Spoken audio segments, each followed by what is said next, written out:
Hey, good morning. Welcome back to Mike's Diabetes World. Well, shall we take a look at it? First thing is here, we're at 9.7, which is a little high. I just gave a correction. It gave me a bit of a correction before. So we're working on trying to stop that from going above 10.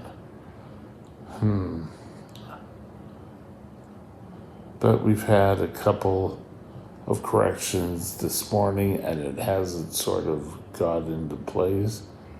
Huh? The arrow's gone.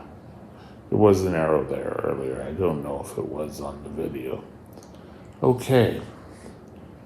So it was pretty even all night. And then this morning I head up. Who knows? Oh, sorry, dropped it. Okay, time and range. Pretty good, 97%. It was my low last night for 15 minutes, which caused me to drop. But somewhere along the line, I went higher than 10. So we're going to go back. I'm going to just pull it along. It was that part around 9 o'clock last night where I peaked and then it came down. I had glucagon. Okay, so what we're going to discuss today is work and T1D. So this is going to be more for the older onset diabetes, not the older onset, but T1Ds that are ready to head out for work. And it can be hard, especially for young type 1 diabetics. So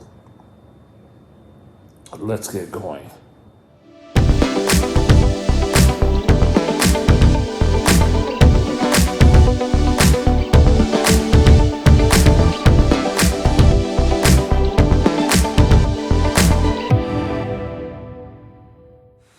This channel is provided for informational purposes only.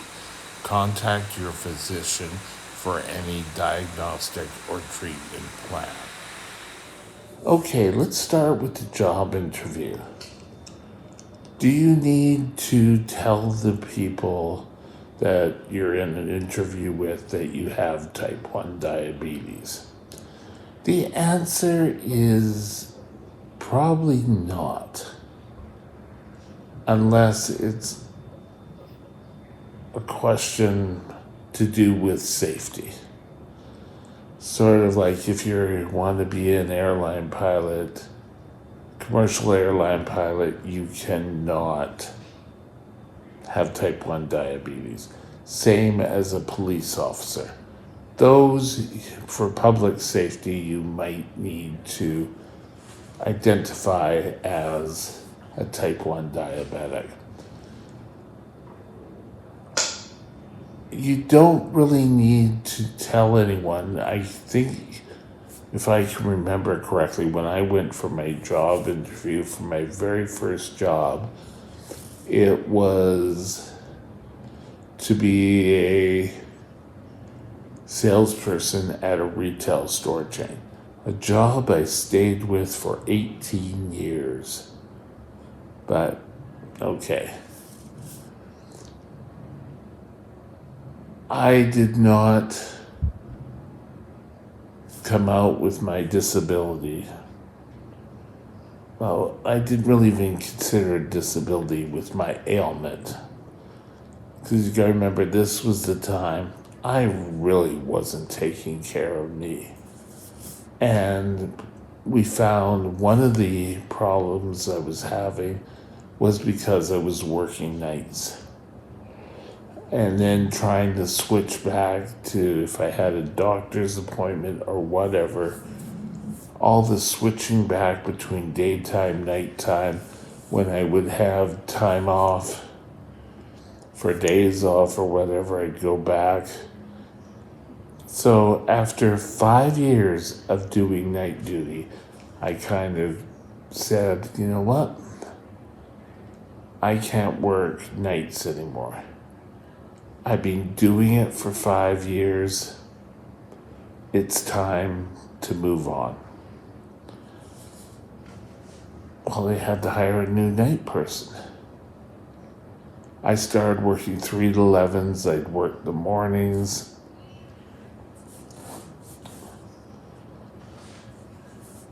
So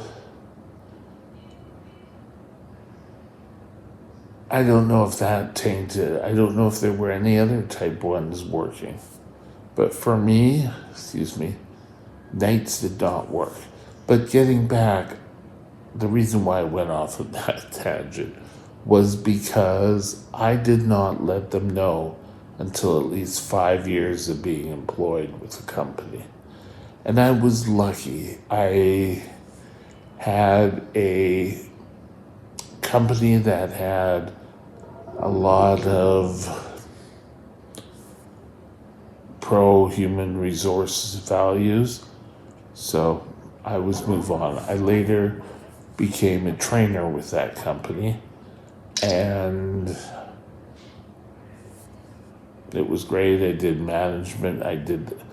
There's a difference between one night of graveyard and 50,000 doing graveyards every night and be expected to work graveyards every night.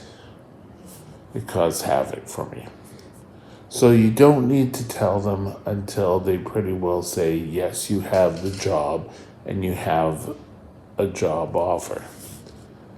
Because if you offer a job, you signed it, and you let them know that you are a type 1 diabetic, if they let you go, they pretty well have to have a damn good reason why they let you go. Pure and simple. Now, at work, they do have to make special accommodations for you. I had a manager at one time. He was the training manager that I got hired on with. And at the office, he would he'd see when you left. And if you were gone more than 5 minutes, he'd come looking for you. Oh, are you in the office? Did you take off early? That sort of thing. He really got after people for longer than normal bathroom breaks. Sorry, let's move that around. That light's bugging me.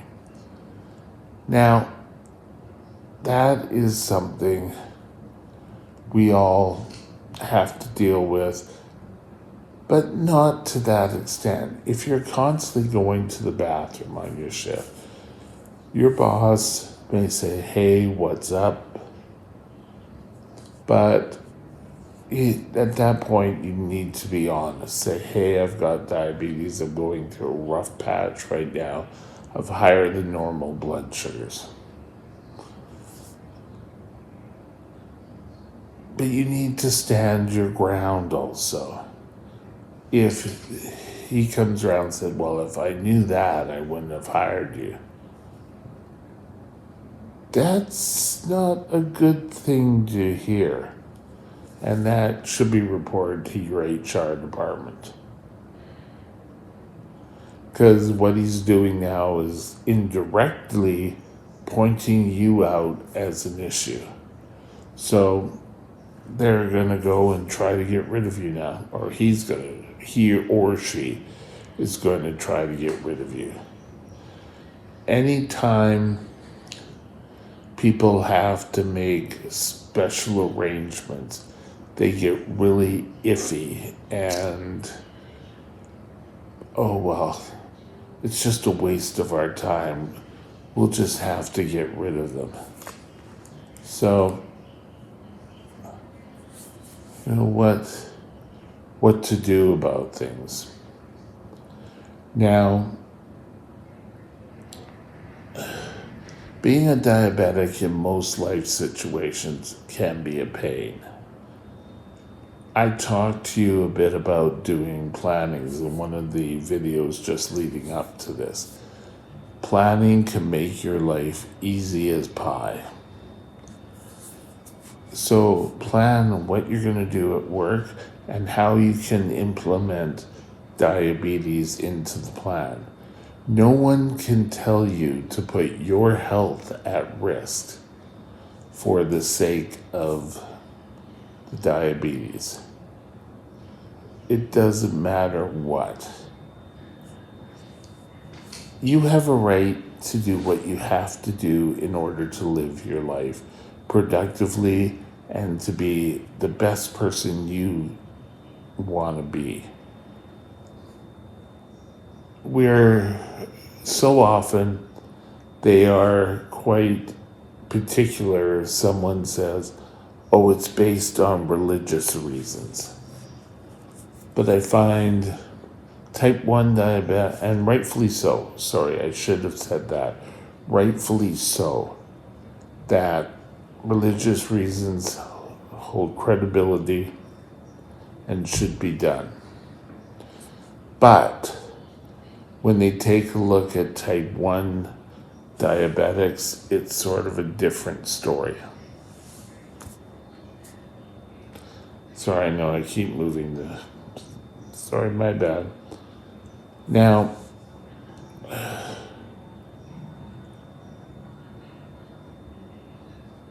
most places are pretty good if you have to take time off because you're having a low or you're having a high blood sugar. When I worked at a larger food company and I had a severe low, I would have to call them the next day because I knew I was not going to be any good for that person. So, what do you need to do? Well, you've got to be in a company that will offer you flexible. I was lucky that was a unionized job, and they're pretty open. I've talked about the next point with in one of my very earlier videos, and that was, who do you tell? If you want to go and hide your diabetes, I find this is a lot of people with type 2 want to do this. They want to kind of just work. No one at the job needs to know that I'm a diabetic. But there's a little bit more to it. You need to ensure at least one person knows that you are diabetic. Could be the receptionist, it could be a friend that you made, it could be your boss if you want them to. But somebody that you can tell, if I start acting weird, if I start getting confused, very pale, sweating, that I'm having a low blood sugar. And you could show where you have snacks in your drawer. That's something you really need to do. And I'll stand by that to the end. You can say, I'm going to tell you something in confidence, but someone at your job needs to know that you have diabetes. It's as simple as that. So, you don't have to tell them in the interview process. You might have to tell them unless it's for public safety, airline pilot, police officer. You need to probably tell someone at work. You need to research the company to see that they have a relaxed sick policy. You need to find out what these sick policies are. And, there's no point in a type 1 diabetic having a severe low and trying to be called in and saying I can't come to work, and finding out, oh no, you better be here or you're going to be fired. They can't fire you for having diabetes. In fact, they could be brought up on charges. Just something to be aware of. Work you can do, you can achieve greatness at work. Just follow those simple rules. Have a great day, and we'll talk again soon. Bye now. My email is mikesdiabetesworld@gmail.com. mikesdiabetesworld@gmail.com.